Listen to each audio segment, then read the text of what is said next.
अब ध्यानाकर्षण के लिए जो गलगोटिया कॉलेज के लिए मैं इनवाइट करती हूँ माननीय सचिन यादव जी।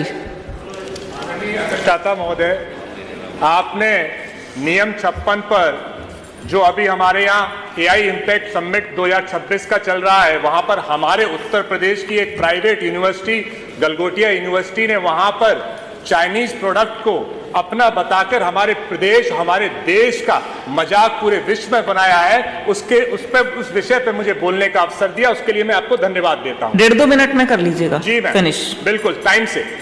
आदरणीय अधिष्ठाता महोदय, भारत का संविधान 51A(h) कहता है कि वैज्ञानिक दृष्टिकोण और सत्यनिष्ठा राष्ट्रीय कर्तव्य है। लेकिन जब हमारे प्रदेश की यूनिवर्सिटीज लगातार प्राइवेट यूनिवर्सिटीज के हमारे यहां बिल आते हैं और उन प्राइवेट यूनिवर्सिटीज को बढ़ाने का काम किया जाता है, ये कोई पॉलिटिकल मुद्दा नहीं है, ये सदन का मुद्दा है कि इस पूरे प्रदेश की निष्ठा का सवाल है।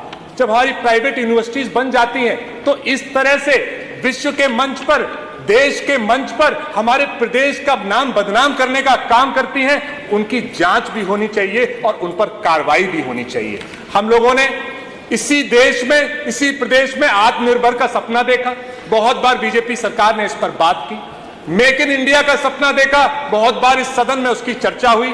स्टार्टअप का सपना देखा, बहुत बार इस सदन में चर्चा हुई। आज उस प्राइवेट यूनिवर्सिटी ने एआई समिट में चाइनीज प्रोडक्ट को अपना बता के इन सारे सपनों को चकनाचूर किया है और नौजवानों के टैलेंट से खिलवाड़ किया है। आदरणीय उप मुख्यमंत्री जी पहले बैठे थे, ब्रजेश पाठक जी, कल परसों हमने जब रिसर्च पे सवाल उठाया था तो उन्होंने मेरा मजाक बनाने का काम किया था। उन्होंने कहा रिसर्च की जरूरत नहीं है।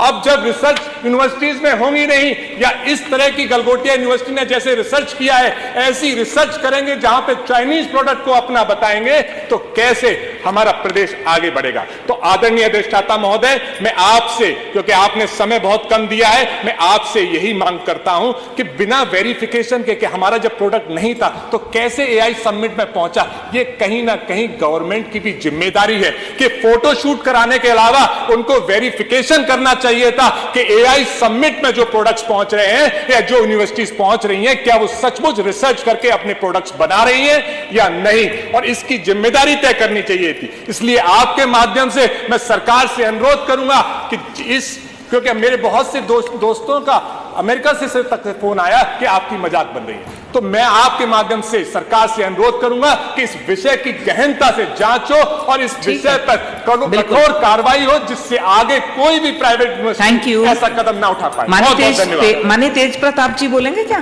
माननीय पंकज जी।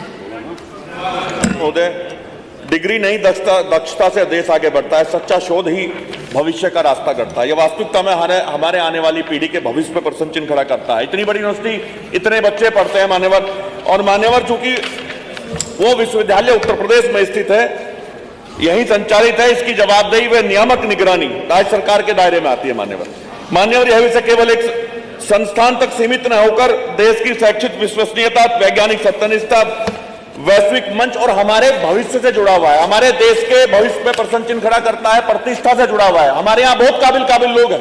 एक यूनिवर्सिटी जो पैसे कमाने का अड्डा है, वो हमारे बच्चों के भविष्य पे प्रश्न चिन्ह नहीं लगा सकती। संविधान का अनुच्छेद 21A गुणवत्तापूर्ण शिक्षा सुनिश्चित करने का दायित्व राज्य पर डालता है। इसे हम इग्नोर नहीं कर सकते। मान्यवर अनुच्छेद 51AH, जो कि अभी सचिन भाई ने बताया, वैज्ञानिक दृष्टिकोण एवं सत्यनिष्ठा को नागरिक कर्तव्य के रूप में स्थापित करता है। 2-3 बातें मैं कहना चाहूंगा, समय आपने कम दिया है, मैं अपनी मांग ही कर लेता हूं। मैं सरकार से अनुरोध करना चाहता हूं, सरकार भी चाहती है कि हमारे बच्चे तकनीकी शिक्षा प्राप्त करके विश्व में जाकर के देश का नाम रोशन करें और अपने अच्छे भविष्य का निर्माण करें, आने वाली पीढ़ी को उसका संदेश जा सके। ऐसी यूनिवर्सिटी जैसी ये गलगोटिया यूनिवर्सिटी है, इसके संदर्भ में 2-3 बातें कहना चाहता हूं। मान्यवर, पूरे प्रकरण की निष्पक्ष एवं समयबद्ध जांच कराने की मांग करता हूं। संबंधित विश्वविद्यालय से तथ्यात्मक स्थिति का स्पष्ट विवरण सदन के समक्ष रखा जाए और दोषी पाए तो इनकी मान्यता रद्द करने की मांग करता हूं। नियमानुसार कठोर दंडात्मक कार्रवाई करके इनकी मान्यता निरस्त की जाए। भविष्य में एक संदेश जाएगा, हमारे आने वाले भविष्य का मामला।